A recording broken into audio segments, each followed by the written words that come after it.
had more than one chick. That's actually the natural human state. So the point I was trying to make is, even though I am a man of God and I try and keep myself close to Christ, right? Because I'm such a We'll get to that. because I'm such a nice guy. My point is, any man who has the means to attract or solicit the company of more than one female likely will enjoy the company of more than one female. Does that make sense? It doesn't. I respect it, no judgment. The confusion that I have is you're jet setting, right? You're here, you're there, and we'll get to that. But how does that work, right? Because at the end of the day, women want love, emotion, and attention. And if you're jet setting and if you have multiple women, how does that work practically? I don't have any women. It was just an observation. I don't have Let's any be women. honest. I'm Let's be honest. I can't lie. No, I know what you're saying. Women want love and they want attention and those kind of things. And yeah, I travel the world. But I really don't think that it's difficult to maintain a relationship purely based on if the connection is true, then the physical presence doesn't have to be as prevalent. Just put it that way, right?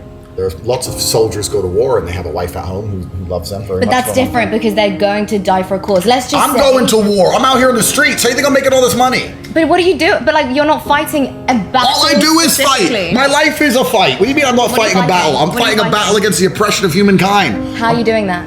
How am I doing that? I'm the only person who didn't cowered out at the beginning of this imaginary scamdemic. I'm out here literally resisting the enslavement of man. What do you think I'm trying to make all this money for? More cars? No. I'm making money specifically so that I am, to a degree at least, ungovernable. But that's on an individual level. And I take care of my people. Which people? My people. So this is what I mean. It's not like I'm out here doing nothing. I'm out here on the streets. I gotta go to Miami. I gotta see you. Gotta get this done. From here, I gotta go to Dubai, make some more money. I'm running around the world. I'm doing very, very important things.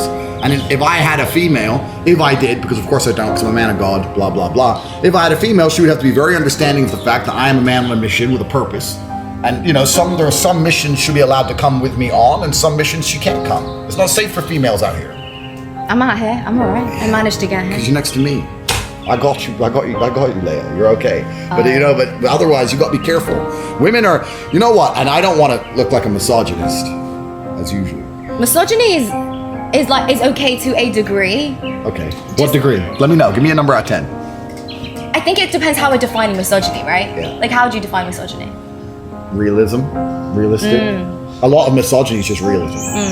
Like if you're a realist, then to some degree you're going to be a sexist. But is that sexist or is that just being real? Right? Because like if it's a fact. Yeah, exactly. Then is that sexist? Exactly. So I personally, I don't like traveling the world with women. I think it's one of the most frustrating things a man can possibly do. Why?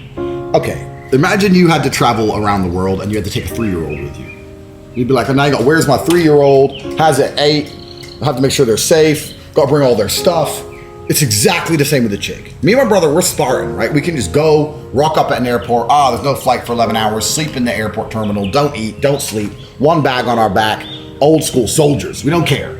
With a chick, it's all, I need food, I need water, where's my stuff? My case is 55 kilo. I forgot this foundation. I need to find this foundation. It's horrible. I do agree. Women, if I haven't eaten, I'm not good. Yeah. So women are effectively children. Well, no. Yeah. So we got there. No. We're just different to men. We're not children. A child couldn't sit here and have this conversation with you. Women have to be monitored and maintained and maintenanced effectively like a child would when it comes to not travel. like a child. Yeah, same, exactly the same. It's the same. It's interesting. Listen, if I'm going to go Iraq, Afghanistan, all the places, and I've been to these places, I go with Tristan. We're battle ready. You hear the AK go off, we start running. Like a chick will all be standing there. No, that's true. Nah. What would happen if you didn't have Tristan? My life would be drastically different. I think that all men, in fact, I'd say the actual plague of Western nations today is that all men lack a natural masculine support network. I don't think it's just about me having my brother. I think it's the fact that most men out here don't have a genuine masculine support network. They don't have men around them that they can not so much confide in, but men hold other men accountable. It's very easy to be brave when every man you talk to is brave. And it's very hard to be brave if none of the men you speak to are brave. But what would you do if you didn't have Tristan? Well, then I'd have to get a masculine support network outside of Tristan, which I've already done and created myself, so it does exist. But I don't think it would completely change who I am, but certainly having my brother was important in my formative years because if somebody didn't like me or something didn't like me, it didn't matter because me and my brother, we didn't care. We're big, we're hard to kill. It doesn't matter if you like us, right? So one of the things I like about you is that you didn't come from money. Correct. And so you're very real. Thank you. My pleasure. I'm gonna take that as a compliment. Thank you. You are real. Thank you. You did a video where you were like, I'm out camping. I don't need all the luxury. I don't need all this ambiance. Yeah. So people don't know that. So talk to me about that. Growing up, was it Luton you were born? No, so I was born in Washington, D.C. Oh, America. Yeah, and I left when I was 9, and I grew up on a council estate in Luton. In Luton. Yeah. You grew up on a council estate in Luton. Council estate in Luton, yeah. And from the ghetto. Yeah, that is the ghetto. That is the English ghetto. So talk to me about that though. What was that like, and how long were you in that kind of situation? Yeah, so I left America when I was around 9, and I lived in Luton until the age of 26-ish. Oh wow, till you were 26. Yeah, a long time, yeah. But I was kickboxing, right? My fight gym was there, and I was fighting from there before I finally managed to get out. But I grew up in a council estate in Luton, and I am so thankful for it. The best possible thing that can happen to somebody is to be born broke and become rich. If you're born rich, life's terrible. If you're born broke and you stay broke, life's terrible. But to be born broke and become rich is a beautiful thing. Because truthfully, money really isn't all that interesting. What's interesting about money is thinking back to all the times you had no money.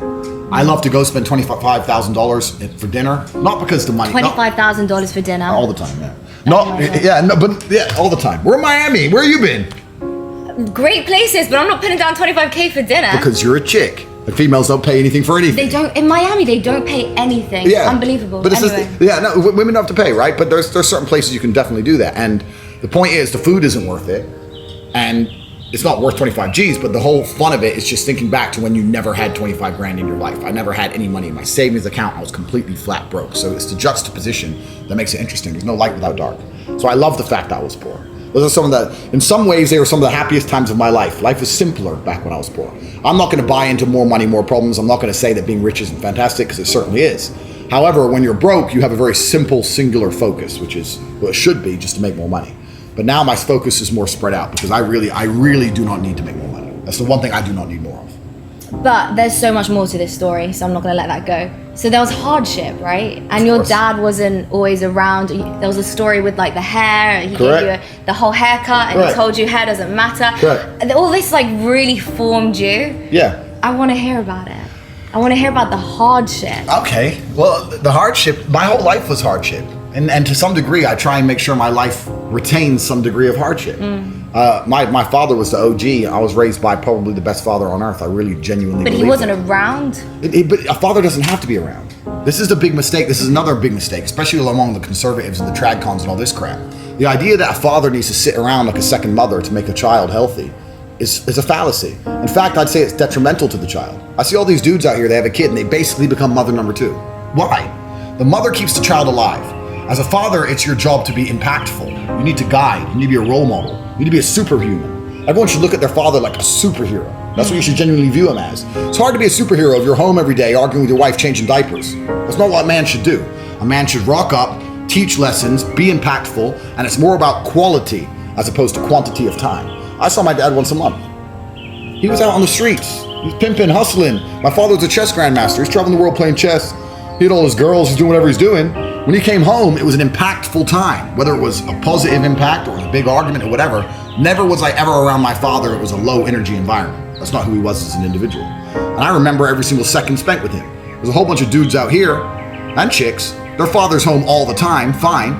But if you're home all the time, you're gonna lose to a degree your mystery. It doesn't matter how cool you are as an individual. If you're home all the time, always, you're not gonna have that magical power as opposed to, whoa, dad's home. I'm telling you, the biggest mistake fathers make is that they let the woman convince them that to be a good dad, they need to be there all the time. That is a complete lie. Fathers never did this. We were always at war or down in the coal mines or away working. This is the way it's always been for humanity, right? The men were away doing important things. Now the man's at home changing diapers like a punk. Why does that mystery matter? Of course it matters, because life is mystery. Life is a whole... That doesn't mean anything. That's just a lot of beautiful, exciting words. Life is absolutely mystery. I'll tell you why the mystery matters. Because for a female to retain her attractionness to a man, there has to be a degree of mystery. That's the first thing. So we're talking about a household where even the woman truly respects her man. There's a bunch of dudes out here, a bunch of people who are married, who are home every day, low testosterone levels, they're cucked out, and they're going to disagree with me. Fine. But it's the truth. Right. A woman is more attracted to a man who gives a little bit of mystery. Let me give you an example. Let's imagine we were on a date. Let's imagine, yeah? And you asked me my job. And I said, oh, I do this and this and this and this. No. What would you actually say? You wouldn't say this and this. Give me. No, I wouldn't. I would never tell a female my job. But let's say what would you say? Let's say I run casinos. I own casinos in Romania, right? Let's say so. I picked you up. We're in the Lambo. We go out for a nice dinner. And I say I run casinos.